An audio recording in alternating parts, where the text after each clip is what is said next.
Hello, everyone, and welcome to our webcast. I'm Amy Pendergrass with Moss Adams, and I'm going to get us started for today's session, Deep Dive into the Provider Relief Fund Reporting Portal. Before we begin, I'm going to play a brief video. Welcome, and thanks for joining us. We're pleased to present another in our ongoing series of continuing professional education webcasts to help companies and individuals conquer challenges as they plan for what's next. Our presentation will start in a few moments. Before we begin, here are a few things to keep in mind. You can customize how you both view our presentation and interact with the presenter. For better viewing, close all other applications and turn up your speaker volume. You can also adjust window size and placement or enter full screen mode using the controls at the top of the window or dragging the bottom right-hand corner to resize. At the bottom of your screen, you'll see a series of icons, each relating to a different aspect of our session. You can download the group attendance sheet and a PDF copy of today's slides from the slide deck and handouts widget to the right of the slide view. You can ask our presenter questions during the webcast by typing a question in the Q&A window below the slide view and clicking submit. We'll do our best to answer all questions during the presentation or follow up via email. If you experience technical difficulty during today's presentation, refresh your browser by hitting the F5 key. Today's session will offer you 1 CPE credit. To receive credit, you must meet the requirements as specified by the National Association of State Boards of Accountancy. You must attend at least 50 minutes of the session and respond to at least 75% of the polling questions, which we'll ask throughout today's presentation. To respond to a poll, click the button next to your answer. We'll track your progress and alert you when you've earned CPE credit. You can then click the certificate icon in the CPE Progress widget to open a PDF file that you can save to your computer. Don't worry if you can't download your PDF certificate today. We'll email a copy to you in 2 weeks. If you're attending this webcast in a group, you must complete our attendance sheet to receive CPE credit. The attendance sheet is available in the slide deck and handouts widget. Please have all group members sign it and send only 1 sheet per group. Also note that CPE credit can be awarded only to participants registered as themselves and isn't available to participants who view the on-demand version. As a reminder, the presentation you're about to see isn't legal, investment, or accounting advice. We encourage you to seek the counsel of a professional service provider to apply this content to your specific circumstances.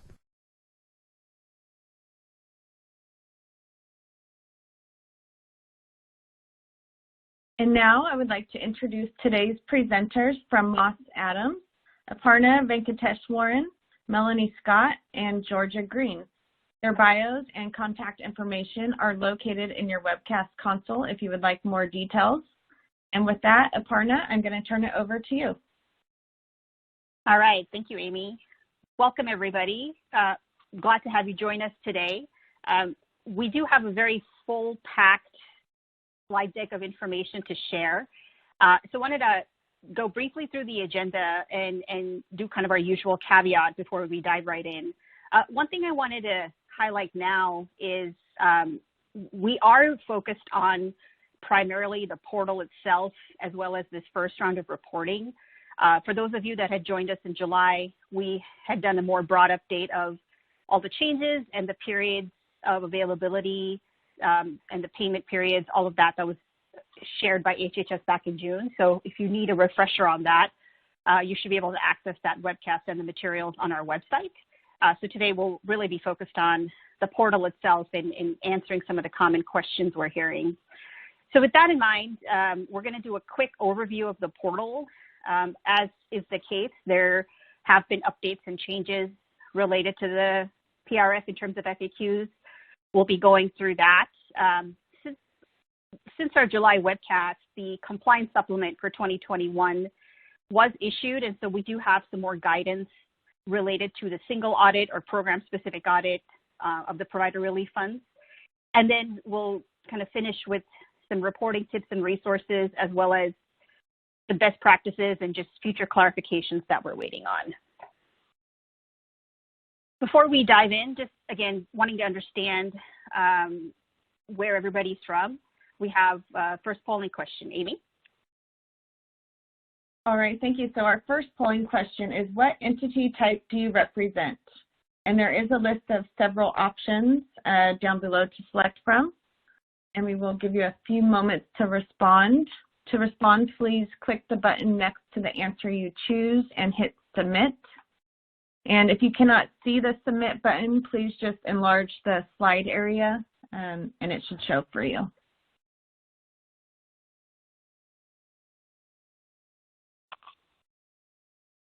And I do see some answers coming in through the Q&A. You do need to submit it on the actual slide and hit the submit button for CPE.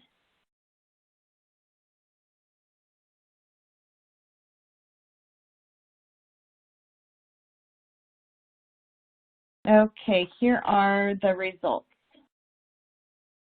All right, thanks, Amy.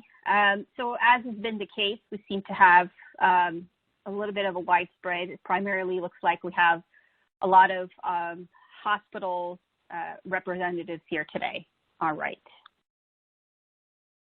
So as we've done in the past, really just want to caution everybody, everything we're talking about, this has been an ever-changing program.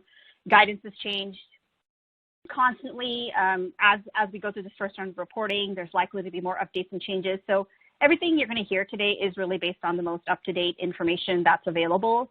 So things could change, based on subsequent guidance. So just please keep that in mind as we're going through the session today.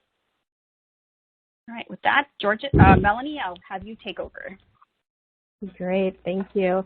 So everyone, like Aparna had mentioned, we have a fair number of slides as part of our presentation today, and part of the intent was that it was for you to have resources to go back to and refer to as you continue through this reporting period. So this first slide we wanted to present is really an overview of the steps in that reporting portal. And this was information based upon the reporting user guide that HHS has posted on their website. And we do have a link to all of these resources as well at the end of the presentation materials. But what we've got is separated out by topic area, and with pages in the user guide, you can find more detailed information. There's some screenshots, there's some explanations, so just hopefully to help you quickly find information in that 73-page document. And we wanted to begin today with one of the first components that you will come to in the portal, and that has to do with the subsidiary questionnaire.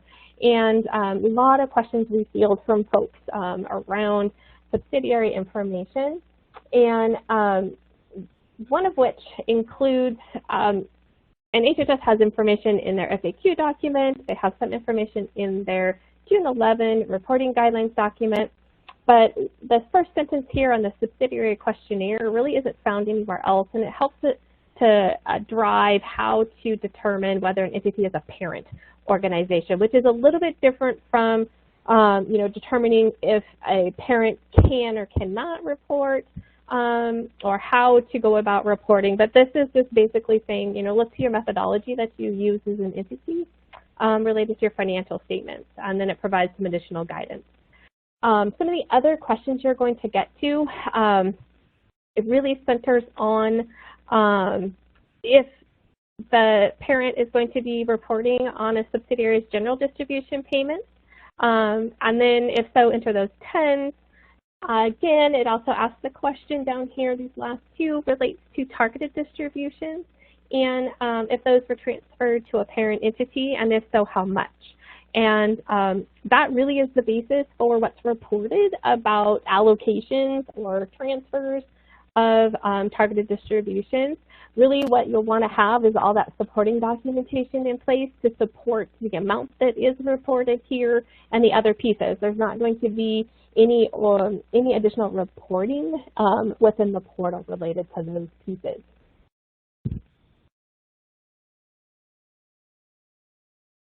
And then we also wanted to include some FAQ information surrounding the whole parent, subsidiary, as well as acquisition and divestiture information.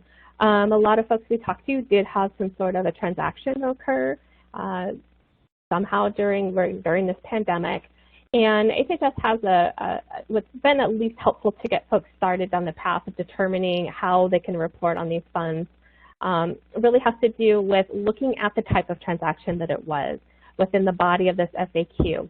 We also really encourage folks with any additional questions to seek out some legal counsel if there are additional questions, but really this has been a good jumping point to help identify at what point maybe funds had been used to look at for a particular entity. Also, the question around allocating that general distribution to subsidiaries, you know, and if EINs come into play. So we wanted to provide this as well as some, you know, initial guidance, and then, you know, that can spur on some additional conversations if this needs be.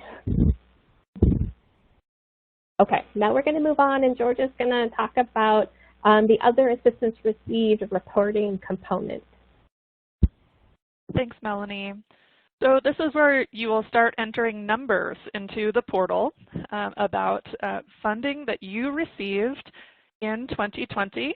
And this page on the portal there'll be a quarterly report from Q1 2020 through Q2 of 2021 calendar quarters. And it's broken up into these 6 rows. And so you can see the first row is Department of Treasury or SBA loans. This includes Paycheck Protection Program loans. And those should be recorded in the quarter that you initially received them. So for most of our clients, that's in Q2 or Q3 of 2020 that they got those loans. If you have received funding from FEMA, you should also include that. That's on the next row. Also, something to keep in mind is if you have applied to FEMA but haven't gotten that obligation letter yet, haven't received any funding yet, you don't need to include those numbers here. But keep in mind that you're not going to want to duplicate those expenses that you're expecting to get from FEMA in the expenses section, kind of the next step of the reporting for PRF. So essentially, once you report an expense to the Provider Relief Fund, it's used up, it's taken. You won't be able to claim those same expenses with FEMA. So don't overlap there. But you'll also see CARES Act testing, other governmental assistance, business insurance, if you got any kind of payment from your insurance company, and then other assistance. And we do get lots of questions about what should be included here, like should we include the Medicare advance and accelerated payments? Those were Medicare loans that are being recouped out of future claims from your MAC. Or Medicare sequestration relief, that 2% relief that kicked in because of the CARES Act. And the answer is no. Both of those programs are patient service revenue. Those are Medicare payments, you know, tied to claims for patient services. So they're not going to go on this other assistance page. This other assistance should really just be reserved for things that are not patient service revenue. So that could include grants like the FCC telehealth grant or donations or fundraising, again, that are not tied directly to patient services, that are not being used for patient services. It could include payments from commercial payers as well that, again, are not claims related. There were some programs early on in the pandemic where the commercial payers were basically just giving out grants. So you may need to include those funds here as well. Employee retention tax credits, there are some instances where you might include that here as well. Yeah, I think that covers it for this page, but just keep that in mind. Just keep this distinguished from patient service revenue. So then we get to expenses. And we've covered this on prior webinars, but if you've received less than $10,000, you don't, in the period of receipt, which for this reporting period 1 would be April 10th through June 30th, 2020. If you received less than $10,000, then you don't need to do this reporting at all. If you receive between $10,000 and $999,000, less than $500,000 in that period, then you report in 2 broad parent categories: general and administrative, and healthcare related expenses. So you'll only have 2 rows to fill out. And if you received more than $500,000 in this period, then you would report in a number of subcategories. There's 12 subcategories here. You can see them in these kind of brown boxes. This can be very confusing for our clients because the very first category is mortgage and rent. And so it makes folks think, hey, we'll just put our whole mortgage payment toward the PRF. And that is not correct. That is not what you want to be doing. So PRF expenses are required to be to coronavirus and not reimbursed by another source. Attributable to coronavirus means they are used to prepare for, prevent, and respond to COVID. So the burden of proof lies with you, the recipient, to document and substantiate that costs were to prepare for, prevent, respond to COVID. But I think it would be challenging to say that just kind of your normal mortgage or rent cost falls into that category. It's really more appropriate if you leased out a space to do COVID testing or treatment or triage, something like that, and you had a specific cost related to your COVID response. A lot of folks also ask us about if they have more than enough lost revenue to report and they don't want to get into all this detail with the expenses, can you just skip over this step? And that's really just not how the portal works. You do have to report a number for Q1 2020 through Q2 2021, either in the 2 categories or the 12 categories, as I mentioned, but that could be zeros. So you can fill in zeros here. I would say it still makes sense in most cases to try to make a good faith assessment about what your expenses were and put in some numbers here and not do all zeros. But that said, that is possible, but that's the only way you would be able to kind of skip this, is to fill in the zeros. So we'll go on to our second polling question. Amy? All right, thank you. So our second polling question is, how are you feeling about preparing for the upcoming PRF reporting process?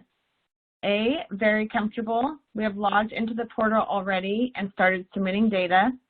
B, we are working on it, not quite sure if we fully utilize our award on eligible expenses and lost revenue. C, we are new to this guidance and or not feeling comfortable yet. Or D, not applicable. And as a reminder, if you want to receive CPE for today's webcast, you will need to respond to at least 3 of the 4 polling questions.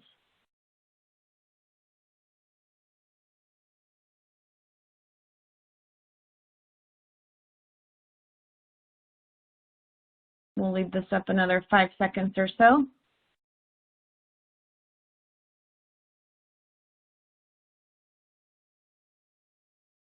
Okay, here are the results. Thank you so much, Amy. Okay, yeah, we're working on it. That's why we're here today, is because we're still working on it. I am glad to see so many folks have logged on and started to submit some data, though. That's fantastic.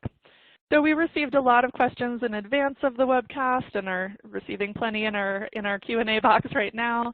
But we provided some FAQs that we think are relevant to some of the questions that we were coming across. There are, 70+ pages of FAQs out there, and so there might be ones that are more relevant to your questions, but I think that this will be helpful to you to have this documentation. First, just saying that yes, you can allocate parent overhead costs to entities that receive the provider relief funds. Again, just keeping in mind that we're not talking about sort of general operating expenses. We're talking about expenses that are attributable to coronavirus and not reimbursed from other sources. And we see that kind of language repeated all throughout the guidance.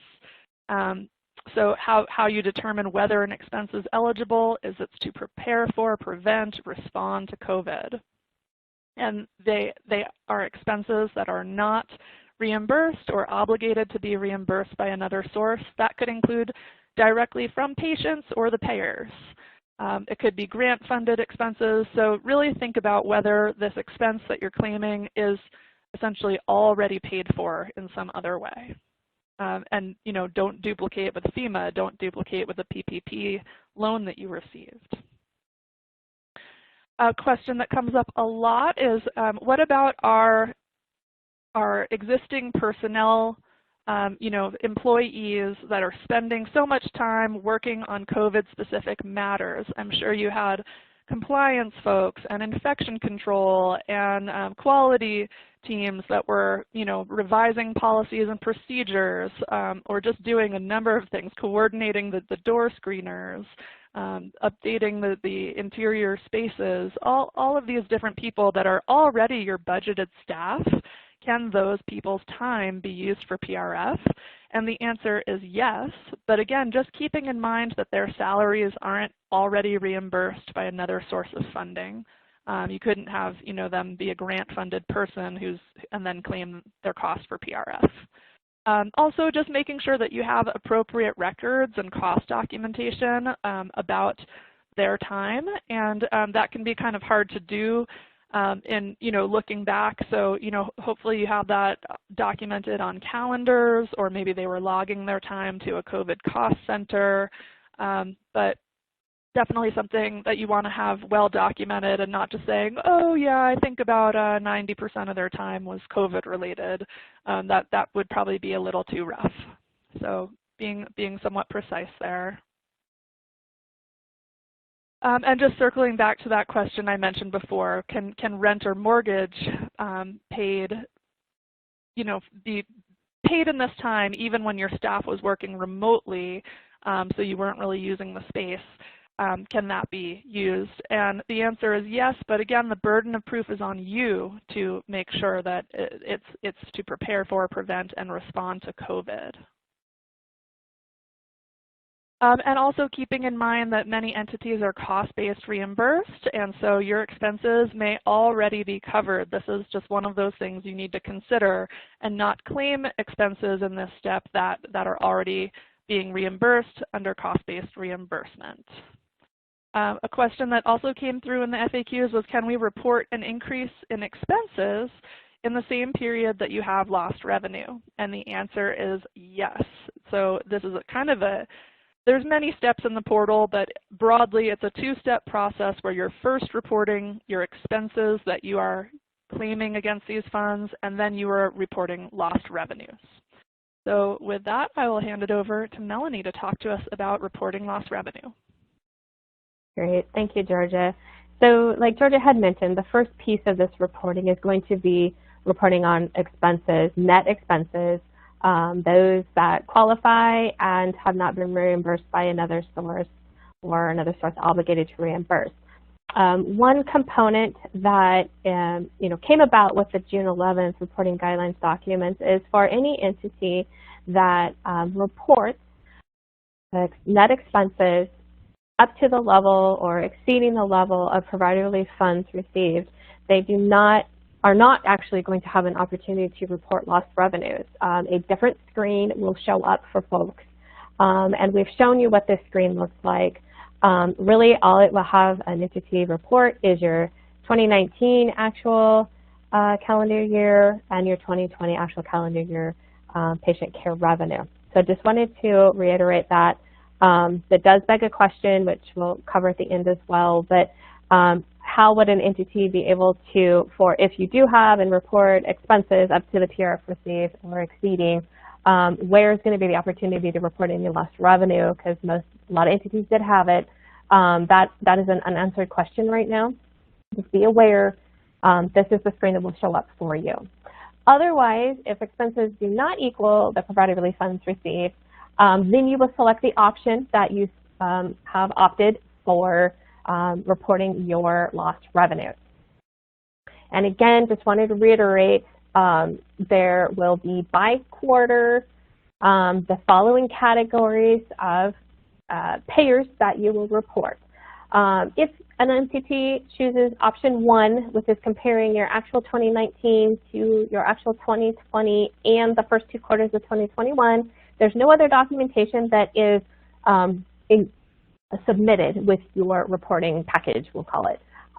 There will be information you will have to likely present when it comes to audit time, but nothing you have to upload into the portal. If we're talking about option 2, the budget to actual, this is the screen that will show up for you. And there are different tabs on here. This one just shows what the 2020 budgeted amounts are by quarter, by payer. And we will also would like to say this caveat that just recently HHS came out with a new lost revenues guide document, which we've included the link to that as well. But the one really significant piece of information in this lost revenues guide is that for an entity to use option 2, we will all remember there was that caveat that your budget had to be established and approved by March 27th of 2020. And now there's been a further clarification. While that date still remains of established and approved, that is a budget that encompasses both your calendar year 2020 and the first 2 quarters of 2021. So this will pose a difficulty for most folks. We don't know of anybody yet who has a budget that was established and approved by March 27, 2020 that included the first 2 quarters of 2021 as well. So what that will do, do not worry, it will actually just force you into option 3 if you wanted to use budget your budget basis. But we will say for anybody that is still able to use option 2 and meets that qualification of the March 27th date, there's going to be 2 upload links that you will come to. One is to upload your budget, and the other is this attestation by the CEO or CFO or equivalent around that budget component. All right, now the interesting thing about option 3, which of course has been dubbed as this alternate reasonable method, and where a lot of folks are going to fall with the budget component, really the nice thing about this, if there is a bright shiny spot, is that one does not enter all this information by payer. It is now just simply going to be a lost revenue amount by quarter for the calendar year 2020 and the first 2 quarters of 2021. However, there is more information to upload. There's that whole methodology, kind of the rationale, the justification, and more supporting documentation around this alternate reasonable method. So just wanted to show what the portal is going to look like for that, and you've got these green upload links where you'll directly upload your documentation. And so really encouraged to go read through that lost revenues guide document as well, and then see what other questions might come about related to that piece. We also wanted to include for reference purposes some FAQs that really come up a lot for folks, and that has to do with these whole, we'll call it settlements or other significant fluctuations that occur from year to year, and the question about what do we do with those. So HHS has said you should exclude those, really, and you'll see in the lost revenues guide document, HHS has started to use this terminology of apples to apples, and I think in a couple different ways, but really that's what this would point back to, it would seem as well, is these settlements, either payments or receipts, those should be excluded if they're not related to patient care for 2019, 2020, or 2021. All right, and then we wanted to show you, once you've entered your expenses, your lost revenues, a financial summary page is going to come up for you. And really the big piece of this is this very last line item here that says unused other TRF after lost revenues reimbursement. And really this is going to be the piece that's going to tell you if you are okay, you've shown full utilization of your funds, or if there's an amount not fully used that would then purport to need to be repaid back as well. And as we note here, there's not an option with this first, at least the way the portal is currently set up, to be able to export this information. So, suggest either sending it as a PDF or a screenshot, but gather this information. And then I would also say if something just doesn't look right with this, go back and re-review if this is not what you expected to see based upon your external calculations. Okay, so now George is going to talk a little bit about kind of this other metrics piece of the personnel, patient, and facility components. Thanks, Melaney. So just to mention, a lot of what we've talked through so far you can find on the data entry worksheet that is available for you. It's an Excel worksheet that kind of mirrors what's in the portal. And so be sure to use that worksheet to capture this.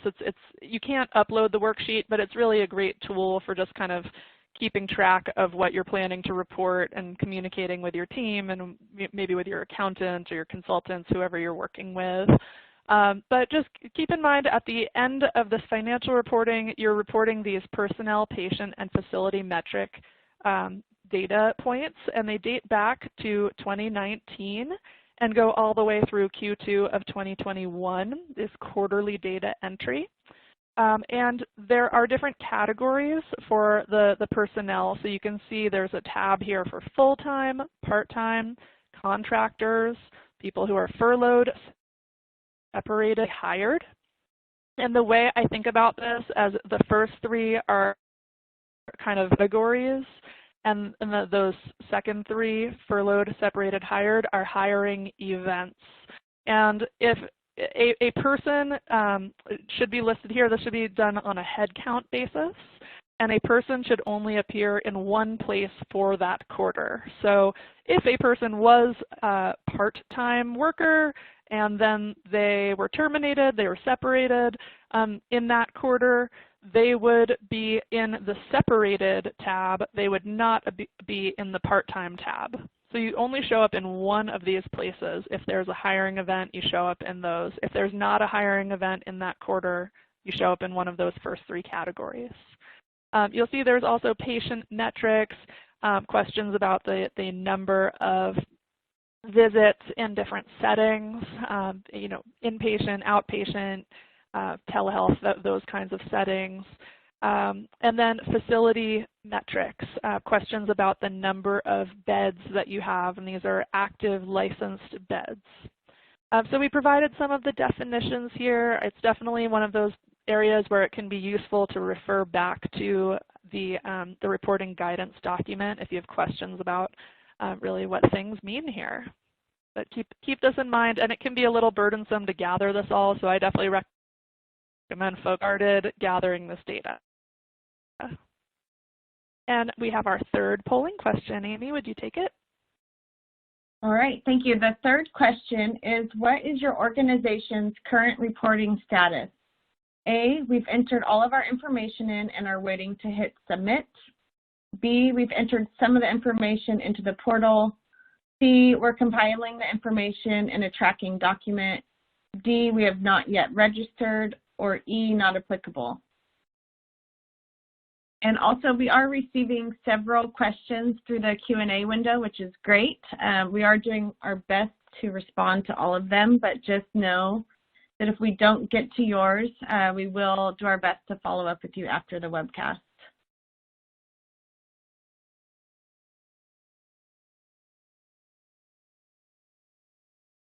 We'll leave this up for another 5 seconds.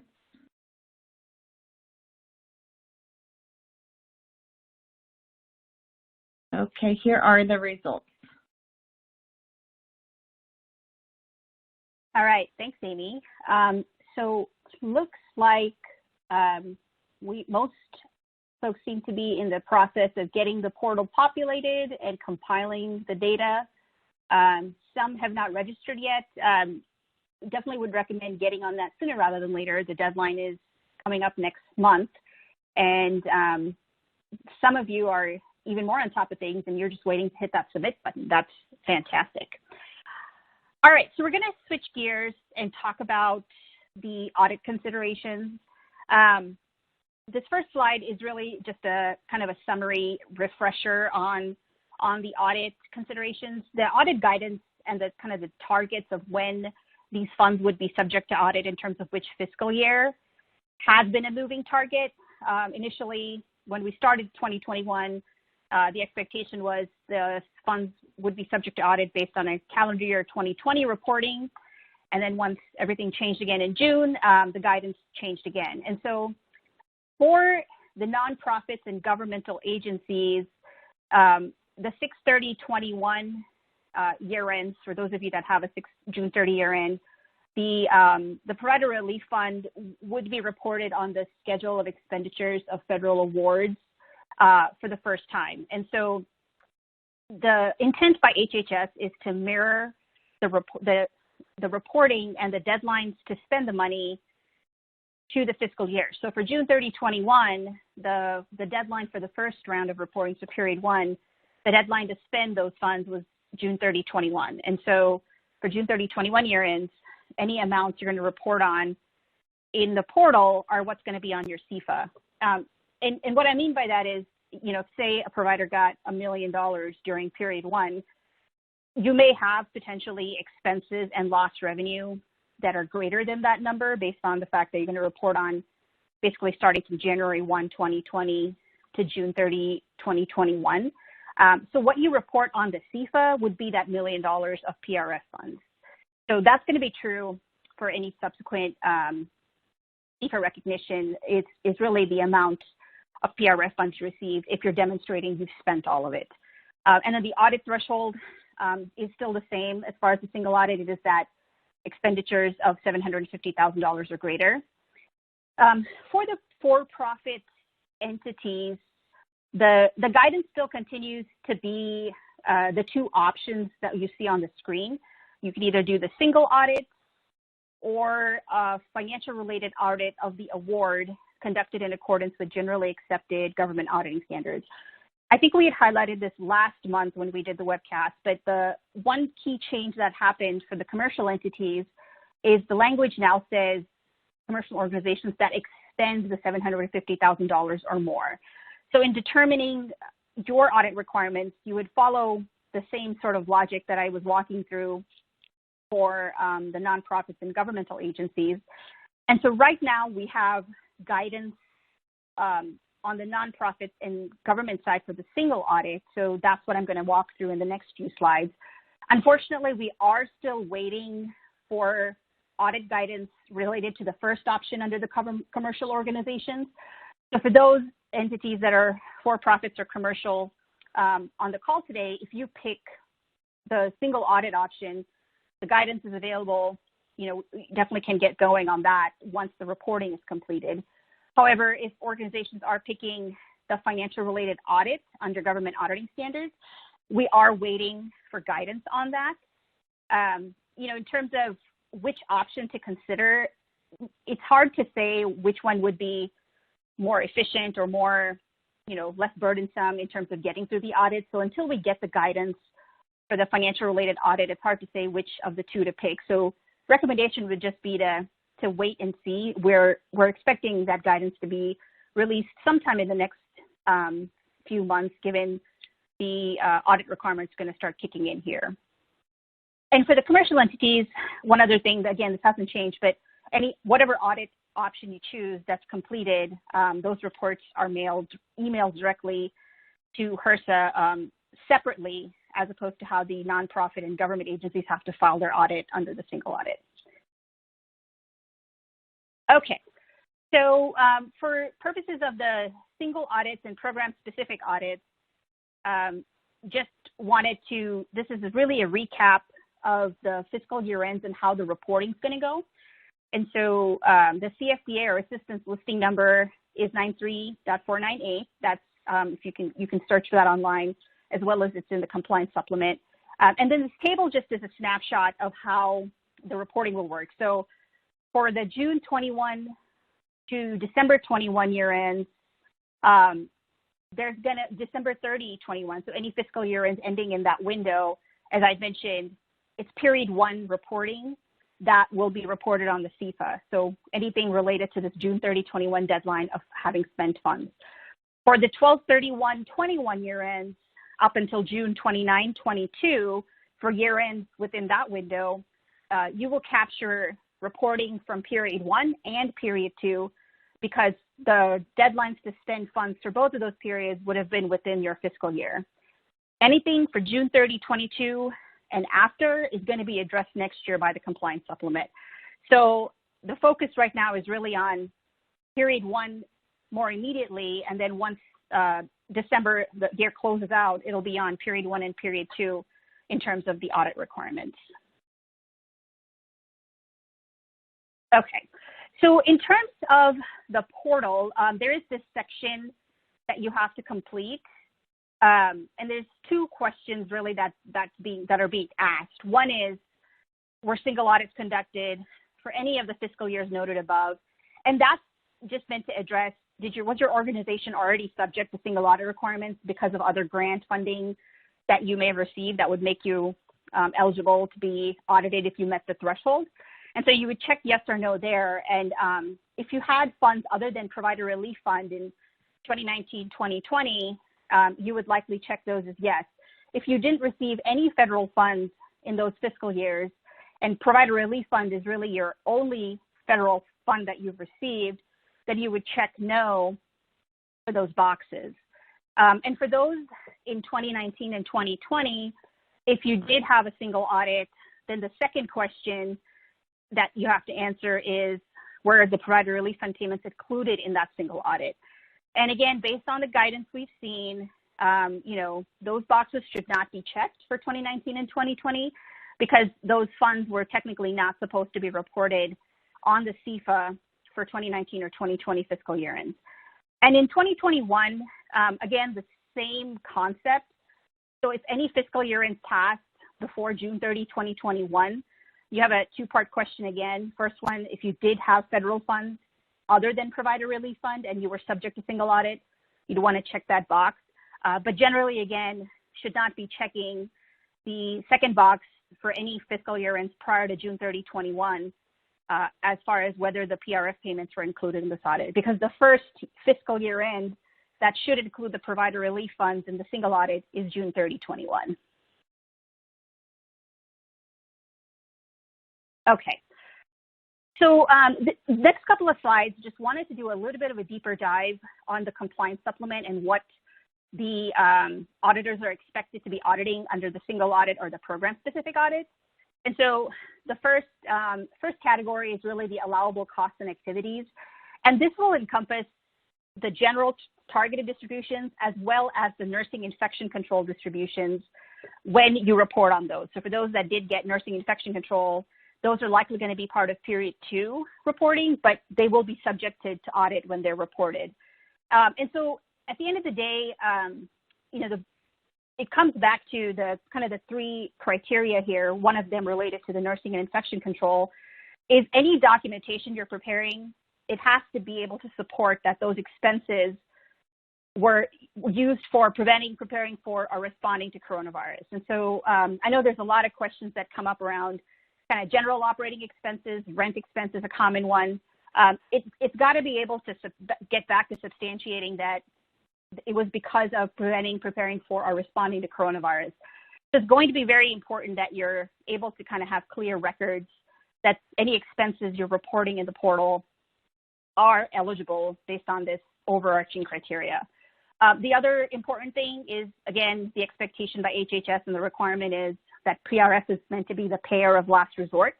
So they're also expecting that when we audit these expenses, we are able to audit that any expenses reported are truly net of reimbursement from other sources.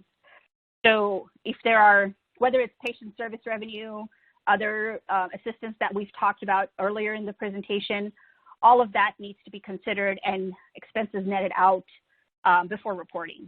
And then with the skilled nursing infection control, there are, again, very specific allowable expenses that are outlined in the terms and conditions. And so we would be auditing for compliance to those terms and conditions that are listed as far as which expenses are eligible. In terms of expenses in general, we've also had several questions come in. We have enough lost revenue, and I know George and Melaney have both addressed this previously in the slides, but from an audit perspective, if it turns out that you truly don't have any expenses to report because of other sources reimbursing or just not able to demonstrate that they're attributable to COVID, there could be instances where that's true, but again, the documentation has to be robust enough to support that because HHS is very much requiring a two-step process. One, expenses first and then lost revenue. So for those providers that may end up reporting no expenses for various reasons, the documentation does have to substantiate why that's appropriate because that will be audited as part of this audit.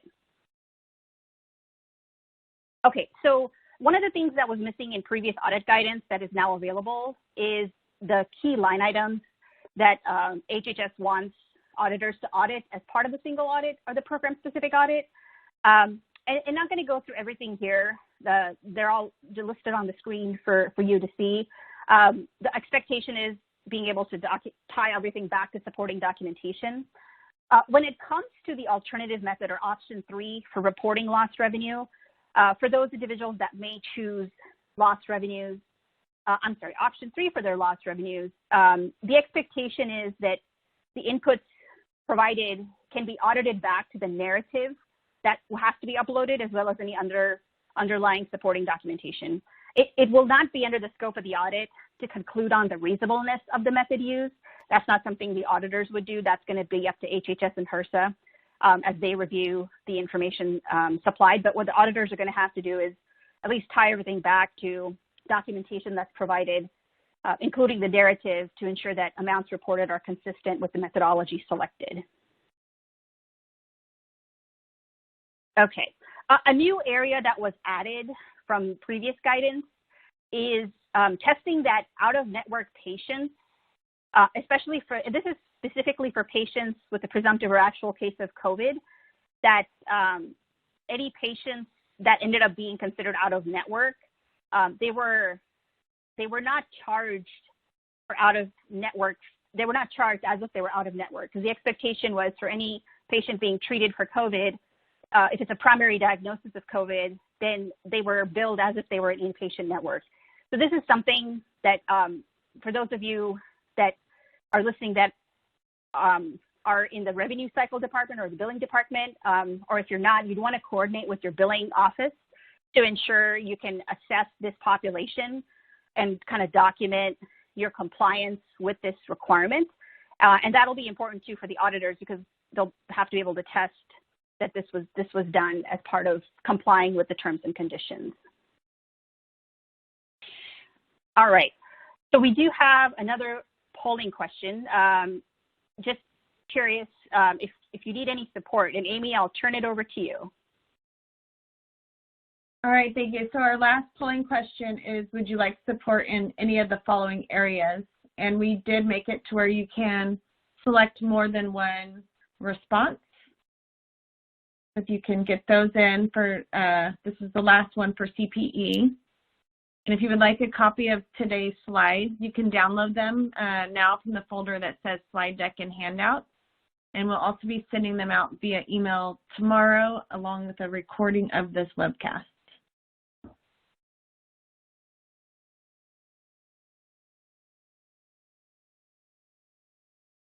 We'll leave this up a few more seconds. We are running short on time and have a lot to cover still.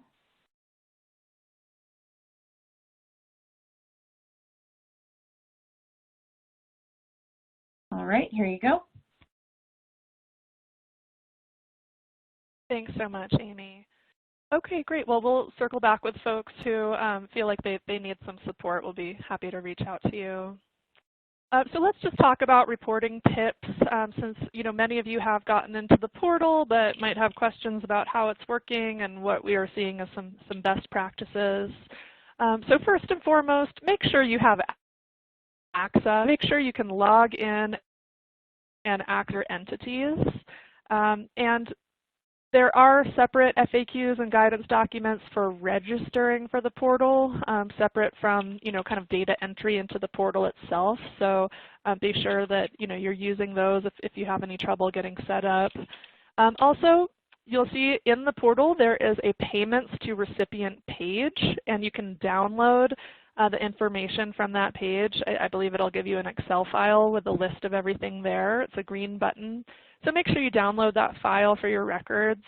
And it's important because the subsidiary questionnaire that asks about who are your subsidiaries and are they reporting consolidated with you? Did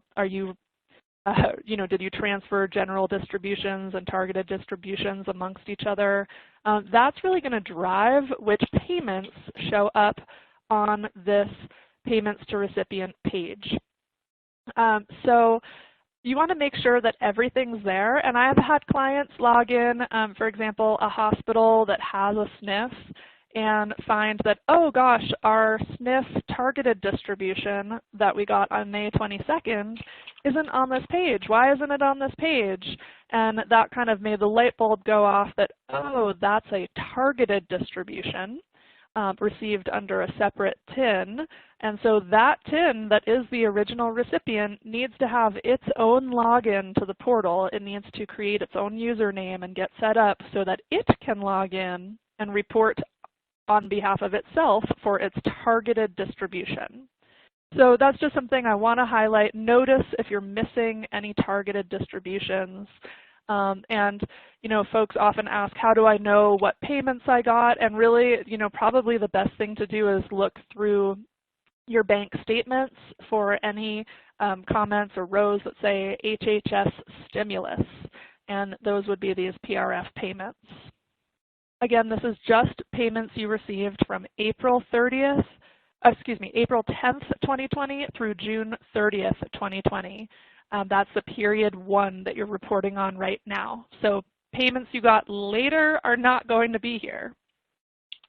I mentioned it before, but make sure you use that data entry workbook so that you know you're capturing the right data. And it has more tabs on it than you'll fill out. For example, it would have a separate tab for option 1, 2, and 3 for lost revenue. And you don't need to do all 3 methods. You're just going to choose one. But keep in mind, it'll help you understand kind of the format that you need to submit. One thing to note is that that data entry workbook does not include the survey questions that are at the end of the portal. The very end of the portal, you're going to come across 9 survey questions that are multiple choice that are really kind of asking you more generally about how you use the funds and were they significant and helping you maintain. So yeah, you can look in the guidance document to see what those questions are and prepare for them. Log into the portal, take a look, log out. You don't have to do this reporting all in one fell swoop. It's really nice. You can log in and log out as many times as you want and kind of save your data along the way. Also keep in mind you have to put a 0 into all the fields where it might be 0. So just keep that in mind. You'll get stuck if you leave them blank. I know I hammered this home before, but please do keep in mind in the expenses section that they must be attributable to coronavirus, meaning to prepare for, prevent, and respond, and the burden of proof is on you. So I'm still seeing lots of questions come through in our chat box about, hey, we were closed for 2 months, or, can we still use our lease, or that kind of thing. Can we use these expenses to maintain delivery capacity? Is really that's the point of the lost revenue replacement. So you're getting lost revenue replacement to supplement your revenue, pay for your operating costs, your normal overhead. But the expenses step are expenses attributable to coronavirus, incremental expenses, or really things that relate to your COVID response. The other assistance received page is really just included in the portal for informational purposes. The expenses that you report on the expenses tab following it should be net of the reimbursement for other sources. So that other assistance received is really just kind of jogging your memory about, oh yeah, we got this grant and we got PPP and we got this and that. So we're not going to report expenses that are already covered by that other assistance.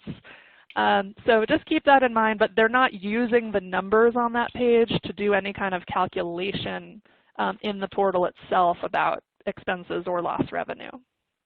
It's just to kind of jog your memory and disclose it to the government. Also, if you are a rural health clinic and you received the Rhc Testing Distributions, these were for about $49,461 per Rhc. That should pre-populate on the other assistance received page.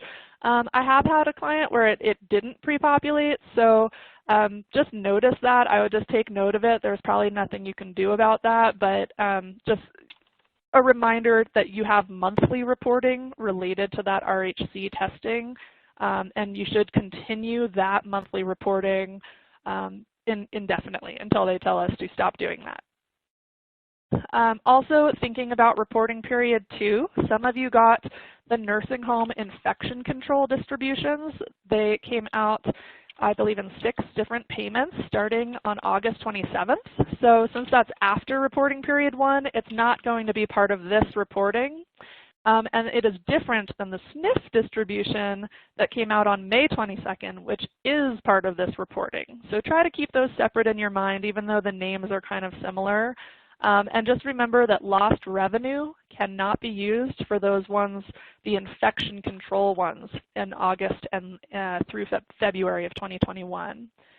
So you're going to need to set aside some expenses that are the appropriate eligible expenses for that distribution that you can report in period 2. So don't report those expenses in period 1 if you need to use them for period 2. Also, it's worth noting there's an interest earned section, and they do separate out the nursing home infection control distributions from everything else, the general and targeted. So just kind of calculate the interest that you would have earned on this payment from the date that you received it until the expenditure date. And, you know, this is, again, there shouldn't be any nursing home infection control for this reporting. It would just be the other distributions. Also keep in mind, you're not going to get any kind of confirmation of approval of what you submit.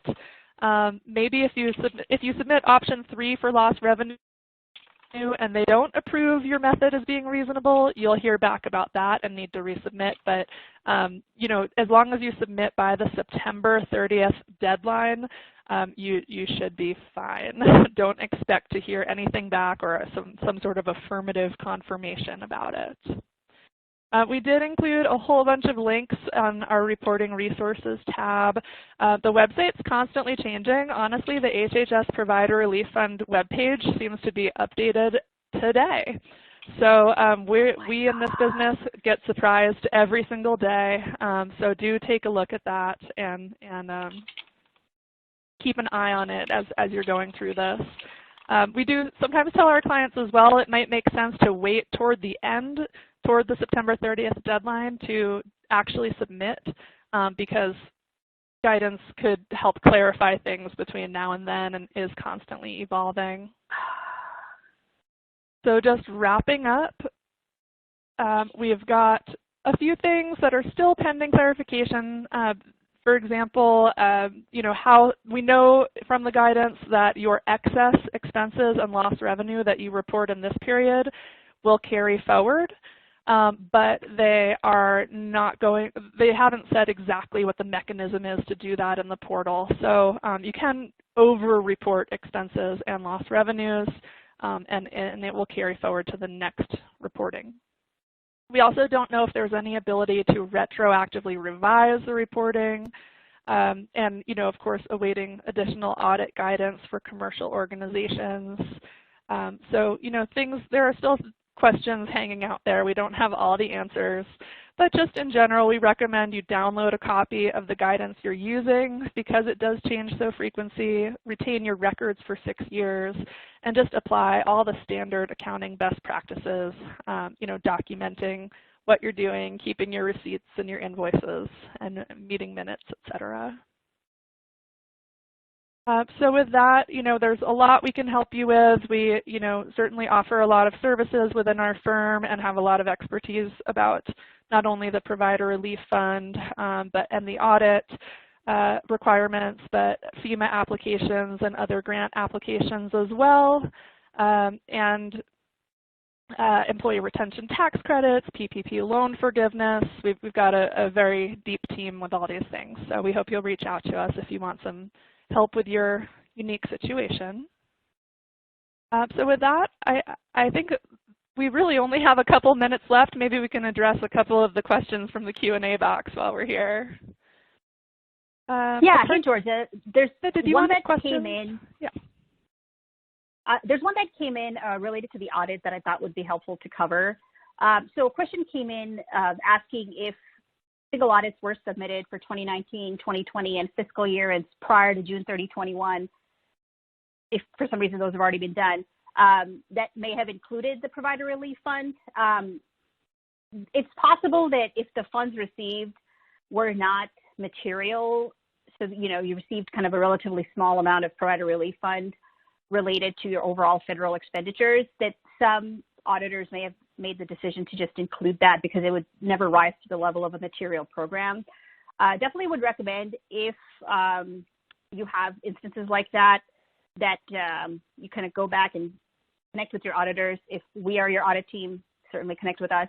And just making sure that we've addressed everything needed to support the single audit, given the guidance has moved around. But generally, if you're hearing instances of that having happened, it's generally been because the Provider Relief Fund amounts may have been very immaterial relative to the rest of the federal expenditures that would be considered for single audit.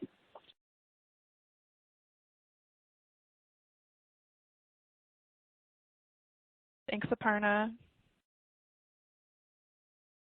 Well, I think we're at the end, so Amy, if you would take us to the closing remarks.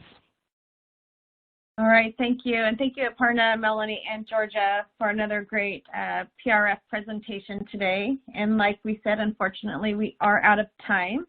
But as always, we have several resources available for you on our website. Some of them are already linked in your console. One of them being our Healthcare Executive Webcast series that's coming up this November. Definitely check that out since we have a great lineup of speakers and topics. Also, if you met all CPE requirements, your certificate is available to download now in the CPE progress window. I will keep the console open for a few minutes to give you time to download. A copy will be emailed within 3 weeks if you have difficulty downloading it now. And here is a link to an online survey for today's presentation. Please take a moment to complete this survey, as your feedback is very important to us. And thank you for joining our webcast. We hope you'll join us again next time.